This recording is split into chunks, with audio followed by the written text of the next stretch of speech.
सुधा और राकेश के 3 बेटे थे। शादी के बाद तीनों माँ बाप से दूर रहते और सिर्फ त्योहारों में आते। माँ जी, पिताजी, अगली बार आप लोग हमारे घर आइएगा। अरे नहीं बहू, सब यहीं आ जाते हैं तो घर खिला खिला लगता है। हाँ बहू, तू हमेशा बुलाती है तो जरूर आएंगे तेरे पास भी। हाँ हाँ, दीदी का घर बड़ा जो है, सब कुछ आपने शादी के बाद दीदी को ही तो दे दिया था। हमें भी दिया होता तो हम भी बड़ा घर लेते। क्यों सुनील? अरे नहीं, पापा ने सबको एक बराबर ही दिया है। छोटी बहू, क्या चाहिए तुम्हें, बोलो। वो आपके सोने की चेन वाली घड़ी है ना, वो अगर आप मुझे।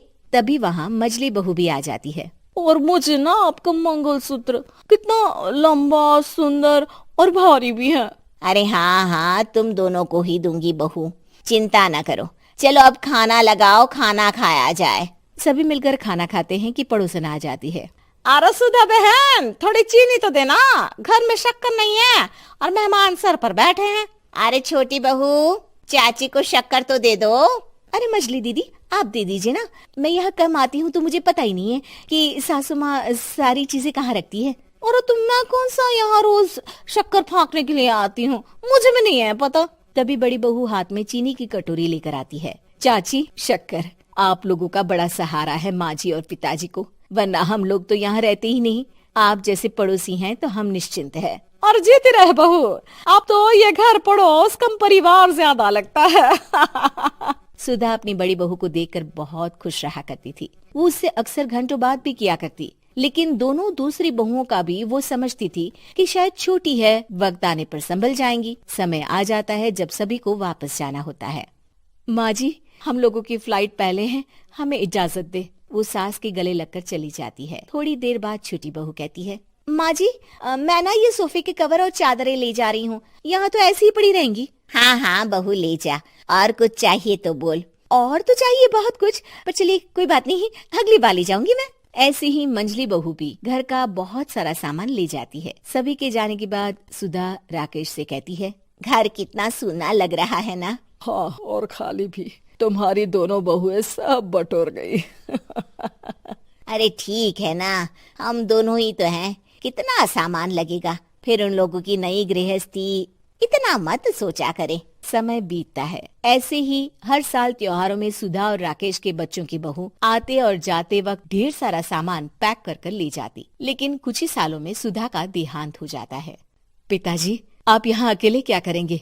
हम लोगों के साथ चलिए। अरे नहीं बहू, इस घर में सुधा की यादें हैं, मैं उसे नहीं छोड़ सकता हूँ। अब तुम लोगों की माँ नहीं रही। देख लो, वैसे तो मैंने उसके जीते जी सब कुछ दे दिया है, लेकिन कुछ उसका पर्सनल कीमती सामान था जो ये है, ले लो। सामान में होती है एक घड़ी और एक मंगलसूत्र। माँ जी ने कहा था कि वो ये घड़ी मुझे देंगी। हाँ हाँ, पिताजी, माँ ने सबके सामने ये घड़ी सरिता को देने के लिए कहा था। उठा लो सरिता माँ की घड़ी। अब क्या था, छोटी बहू फट से घड़ी उठा लेती है। और पिताजी, ये मंगलसूत्र तो माँ ने मुझे ही देने को कहा था, याद है ना? वो सभी की ओर इशारा करती है। तू भी ले ले ये हार बेटा, कोई बात नहीं। मंजली फटाक से हार उठा लेती है। ससुर बड़ी बहू की तरफ देखते हैं। तुझे क्या दूं बेटा? पिताजी, माँ ने एक चीज मेरे लिए भी रखी है। सभी के कान खड़े हो जाते हैं कि आखिर सास ने क्या रखा होगा बड़ी के लिए। अरे माँ जी तो दीदी से प्यार भी ज्यादा ही करती थी, हमेशा उनसे बात किया करती। जरूर कोई बड़ी और अपनी प्रिय चीज दी होगी दीदी को। और देख लेते हैं ना, वरना तो हम भी बराबर का बंटवारा करेंगे। हाँ, कर लेना बंटवारा। लेकिन बड़ी बहू, बताओ तो, सुधा ने क्या रखा है तुम्हारे लिए? अभी तो हम लोग यही हैं पापा जी, जब जाने लगेंगे तो बता दूंगी। बड़ी बहू के मुंह से ये बात सुनकर बाकी 2 बहुएं सोचने लगती हैं कि आखिर क्या है जो दीदी को सासू माँ देकर गई हैं। दीदी, ऐसा तो नहीं ना कि पूरे घर का आधा हिस्सा माँ बड़ी भाभी को देकर गई हो? तभी वहाँ ससुर आ जाते हैं। नहीं, ऐसा कुछ नहीं है। मकान तो तुम तीनों का बराबर से है। देखो, बड़ी बहू से तुम्हारी सास ज्यादा जुड़ी थी, न जाने क्यों घंटों बात किया करती थी। पता नहीं क्या देकर गई है उसे। और ससुर जी, आपको क्या पता, चालाकी से पूरे घर के पेपर में साइन करवा लिए हो, या फिर कोई छुपा गहना। आखिर मकान पूरा तो आपने सासू माँ के नाम ही कर रखा था ना। अब घर में ये सस्पेंस बन जाता है कि आखिर बड़ी बहू क्या लेकर जाएगी। फिर वो दिन भी आ जाता है जब बड़ी बहू के जाने का समय हो जाता है। बेटा, परसों तुम चली जाओगी, बताया नहीं माँ ने तुम्हें क्या दिया? घड़ी और हार जो बेशकीमती था और तुम्हारी सास को सबसे ज्यादा प्रिय था, उसका तो बंटवारा भी हो चुका है। अब तुम्हारी बारी। हाँ पिताजी, आज मैं ये बात बताने ही वाली थी। माँ ने मुझे उससे भी बेशकीमती चीज दी है और वो है आप। आपसे अधिक प्रिय उन्हें कुछ नहीं था। माँ चाहती थी कि आप मेरे साथ रहें। चलिए पिताजी। बेटा, मेरे पास तो कोई पेंशन भी नहीं है और ना ही कोई प्रॉपर्टी।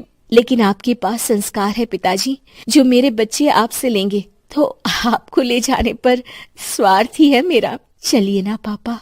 सभी के सामने पिताजी बड़ी बहू और बेटे के साथ उनके घर चले जाते हैं।